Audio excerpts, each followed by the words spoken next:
The dirt on my shoes. He sprinkled dirt on my shoes at 3:17 p.m. on a Saturday in October, at a cemetery called Pine Ridge, beside a grave that was not mine. I had worn the wrong shoes. I had worn the wrong shoes because I had been in a hurry that morning, because I had been pulling clothes from the dryer instead of the closet, because my mother had been dead for 9 days, and I had not yet figured out how to dress for her funeral, without accidentally putting on a sock that did not match the other sock, and a sweater I had bought 3 years ago and had never worn. I had worn a pair of black flats that I had not worn in 4 years. They had been at the back of the closet, behind a cardboard box of letters I had not opened, in a plastic bag with a small white sticker on it that said, in my mother's handwriting, for the day. The day had been today. The shoes had been waiting. The shoes were too small. The shoes had always been too small. I had bought them in 2022, on a Tuesday, in a mall that no longer existed, with a credit card that had been cancelled in 2024. The shoes were a half-inch too small at the heel, and a full inch too small at the toe. They hurt. They had hurt in 2022, and they had hurt today, and they had hurt in the small, private way that shoes hurt when they have been a bad idea from the start. I had stood at the back of the cemetery, in the line of people waiting to throw dirt on the lowered coffin, with my wrong shoes on, with my mismatched socks under the trousers, with the sweater I had never worn, with the small plastic bag my mother had labeled for the day, tucked under my arm because I had not known what else to do with it. I had stood. I had watched. I had watched the line move. I had watched my aunt. I had watched my uncle. I had watched the woman from the dry cleaners. I had watched a man I had never seen, in a brown coat, with a beard, who had walked slowly to the grave, and had stood for a long moment, and had thrown a single handful of dirt, and had walked away. At 3:16 p.m., he had come to stand beside me. He was 82. His name was Henry. He had not been invited. He had not in his life been to our house for 31 years. He had been a man my mother had loved, in the way a woman loves a man she has decided not to marry, in the way a woman loves a man who is not the man she married. He stood beside me. He looked at me. He looked at the grave. He said, "You are wearing the wrong shoes." I did not know him. I thought he was mistaken. I thought he was a man at a funeral who had confused me with someone else. My mother had been the kind of woman who was at many funerals and who knew many people, and who had been confused, in her last months, with many other women, by many other men. I said, "I'm sorry?" He said, "Your mother bought you those shoes. She bought them 4 years ago. She kept them at the back of her closet, in a plastic bag, with a sticker on it. The sticker said for the day." I stopped. I held the plastic bag in my hand. The sticker was on the bag. The sticker was in my mother's handwriting, the handwritten word for the day, and the script, the particular way my mother had written, in pencil, in a small, slanted hand, the lowercase d that never fully closed. The sticker was hers. I said, "How do you know that?" He did not answer. He picked up a small handful of dirt. He did not throw it at the grave. He sprinkled it on my shoes. He did it slowly. He did it the way a man does a thing he has been wanting to do for a long time. He did it with the kind of attention that a man gives to a small, private act, when the man knows the act is the only thing he has been allowed to keep. He sprinkled the dirt on my wrong shoes, on my black flats, on the shoes my mother had bought me 4 years ago and had kept at the back of her closet, in a plastic bag, with a sticker that said for the day, because she had known, in 2022, that the man who had been at my mother's bedside for 60 years was going to be at the grave when my mother was buried, and he was going to want to put the dirt somewhere, and he was not going to want to put it on the coffin. He had put it on my shoes. He had put it on my shoes, and my shoes had been wrong, and the dirt had been hers, and the dirt was going to be on my shoes for the rest of the day, and the rest of the day was the last day I was going to spend in the wrong shoes. The woman my mother had been in her life, a woman of 3 sentences. The first was, "You will write thank you notes within 48 hours. The second was, "You will wear the right shoes." The third was, "You will not pretend to be stronger than you are." I had been her only daughter. I had been her only daughter, in the way a daughter is only a daughter, by obligation, by blood, by the soft, slow, accidental accident of a Tuesday night in 1969 in a small apartment in a small Midwestern town, when my father had been at a conference and my mother had been alone, with the radio on, with the window open, with the rain. My mother had been, in her life, the kind of woman who gets up before everyone else in the house. She had been, in her life, the kind of woman who had 4 pregnancies, 2 miscarriages, 1 son who had died at 11 days, and 1 daughter, me, who had lived. She had been the woman whose face I have been looking away from for 52 years, and which I have, in the process, slowly begun to resemble. I have my mother's handwriting.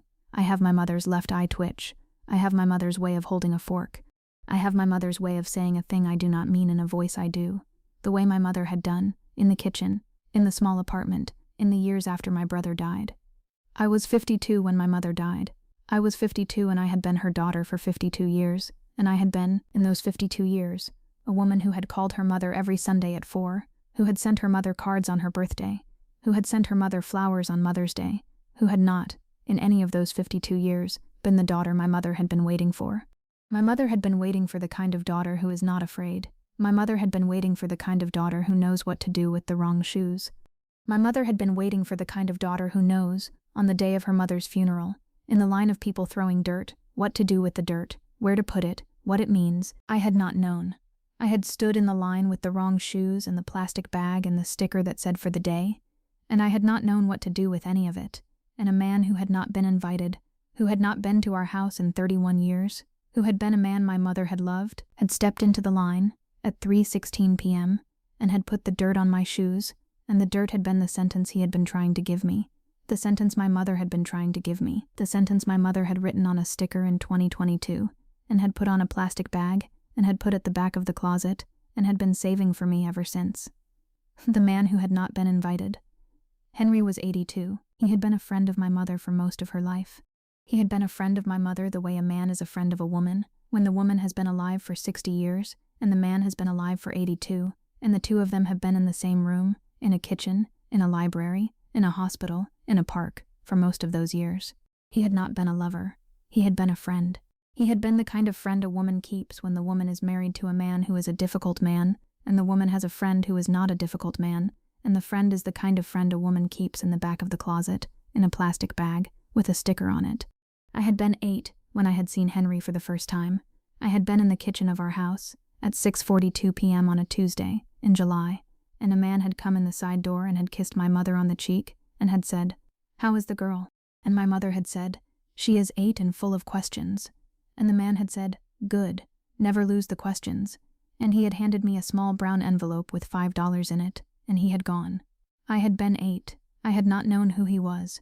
I had known he was important because my mother had been at the stove for an hour, in a dress I had never seen, with her hair done. I had seen him, on and off, for the next 30 years, always in the same way, at a door, in a hallway, in a kitchen, on a Sunday afternoon, on a Tuesday afternoon, with a small brown envelope with $5 in it, and a small, careful kiss on my mother's cheek. I had not understood him. I had understood him only when I was 29, and I had been sitting in a hospital waiting room, beside my mother, while my father was in surgery, and Henry had walked in. Henry had walked in at 4:14 p.m. He had walked in with a brown coat and a small brown bag. He had walked in and he had sat beside my mother, and he had put his hand over hers, and he had held it for 47 minutes, until my father was out of surgery, until my mother had stood and gone in. Henry had been in love with my mother for 60 years. Henry had been in love with my mother in the way a man is in love with a woman he has decided not to marry. The way a man is in love with a woman he has decided to love from a distance. The way a man is in love with a woman whose husband is a difficult man, and whose life is a difficult life, and whose friendship is a soft, small, slow, kind thing. Henry had been at my father's funeral in 2019. Henry had stood at the back of that cemetery too. Henry had thrown a single handful of dirt on my father's coffin and had walked away. He had shaken my hand. He had not said anything. He had walked away. He had walked away that day, and he had not been to our house for 31 years. 31 years was longer than my marriage, longer than my son's life, longer than my mother's life, except for those last 9 days when Henry had come to the house every day, at 4 p.m., in a brown coat, with a small brown bag, with $5 in it. I had not known that. I had not known, until the morning of the funeral, that Henry had been coming to the house every day for 9 days, that he had been sitting with my mother, that he had been dying along with her, that he had been in the back room of my mother's house, in a chair, with his hand over hers, with the same hand that had been over hers in 1987 in the hospital waiting room, holding her. He had been at my mother's bedside for 60 years. He had been at my mother's bedside in the way a man is at a woman's bedside, when he has decided to be there. The plastic bag my mother had labeled. I had known about the plastic bag. I had known about the plastic bag since I was a child.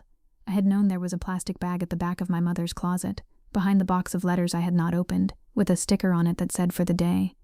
I had known about the sticker. I had not known what the sticker meant. The sticker meant, for the day I die. The sticker meant, the day this bag is needed is the day you need these shoes. The sticker meant, I bought these shoes 4 years ago for you because you are a woman who wears the wrong shoes, and I am a woman who noticed it, and I am a woman who wanted to do something about it. And the something I wanted to do was to put the right shoes at the back of the closet, in a plastic bag, with a sticker on it, so that on the day I die, you will not have to wear the wrong shoes. The plastic bag was the thing my mother had been saving for the day I would be standing in a cemetery in the wrong shoes, in mismatched socks, in the never-worn sweater, with the dirt in my hands and the dirt not yet on the shoes, with the man who had come to put the dirt on the shoes, with the man who had known, because my mother had told him, that the shoes were in the plastic bag. My mother had told Henry about the shoes. My mother had told Henry on a Tuesday at 4 p.m., on the 7th day of her dying, with her hand held in his, that the shoes were at the back of the closet, and that I would wear the wrong shoes on the day of her funeral, and that she wanted him to put the dirt on the right shoes. I did not know that Henry was at the house for 9 days. I did not know, until the funeral, that my mother had been holding his hand for 9 days. I did not know, until the funeral, that Henry had come to the house every day at 4 p.m. with $5 in a brown envelope. I did not know, until the funeral, that my mother had labeled the plastic bag with a sticker that said for the day. Henry knew. Henry had known, on the 7th day of my mother's dying, that the shoes were in the bag. Henry had known, on the 7th day, that I would wear the wrong shoes on the day. Henry had known, on the 7th day, that my mother wanted the dirt on the right shoes. Henry had come to the cemetery. Henry had stood at the back of the line. Henry had thrown dirt on my shoes. He had not thrown dirt on the grave. He had thrown dirt on my shoes. He had done what my mother had asked. He had done the small, private, hard thing a man does at a funeral when he has loved a woman for 60 years, and the woman has died and has asked him, on her 7th day of dying, to put the dirt on the right shoes, the wrong shoes. I had been, in my life, a woman of wrong shoes. I had been a woman who had put the wrong shoes on the wrong day, on the wrong occasion, on every significant day of my life. I had been a woman who had put on the wrong shoes on my wedding day, sandals, in October, in Vermont, because I had forgotten to pack the heels. I had been a woman who had put on the wrong shoes on the day my son was born, slippers, in the hospital, with the soles worn through. I had been a woman who had put on the wrong shoes at every funeral I had been to since I was 12. My mother had been a woman of the right shoes. My mother had been a woman who had put the right shoes on every day of her life, in every kind of weather, in every kind of situation. My mother had been a woman who, when she was 72, had gone to a wedding in a snowstorm, had put on the right boots, had walked half a mile in the snow, and had been at the reception at exactly the right time, with the right coat, with the right shoes, with her hand on the bride's shoulder. My mother had noticed, in 2022, that I had been a woman of wrong shoes. My mother had decided in 2022 to do something about it. My mother had gone to the mall that no longer exists. My mother had bought a pair of black flats, half a size too large, in the right style, in the right color, in the right size for the daughter she had raised. My mother had labeled the bag. My mother had put the bag at the back of the closet. My mother had been saving the shoes for me for 4 years. The shoes had been black flats. The shoes had been in my hand, at the cemetery, in the line at 3:16 p.m., a pair of black flats that fit. They had been the right shoes. They had been my mother's last act of motherhood. They had been a quiet, careful, long, slow thing my mother had been doing for 4 years, in the way a mother does a thing when the mother has decided to put the right thing at the back of the closet. Henry had not known about the size. Henry had not known about the color. Henry had known that the shoes were in a bag with a sticker, and that the sticker said for the day. Henry had sprinkled dirt on my shoes. Henry had not looked at the shoes. Henry had looked at the ground, at the small handful of dirt, at the small handful of earth he had been carrying for 60 years. What he whispered. After he had sprinkled the dirt on my shoes, Henry had leaned in. He had leaned in the way a man leans in at a funeral when he is about to say the thing he has been waiting 60 years to say. He had put his hand on my arm. He had whispered. He had whispered 3 sentences.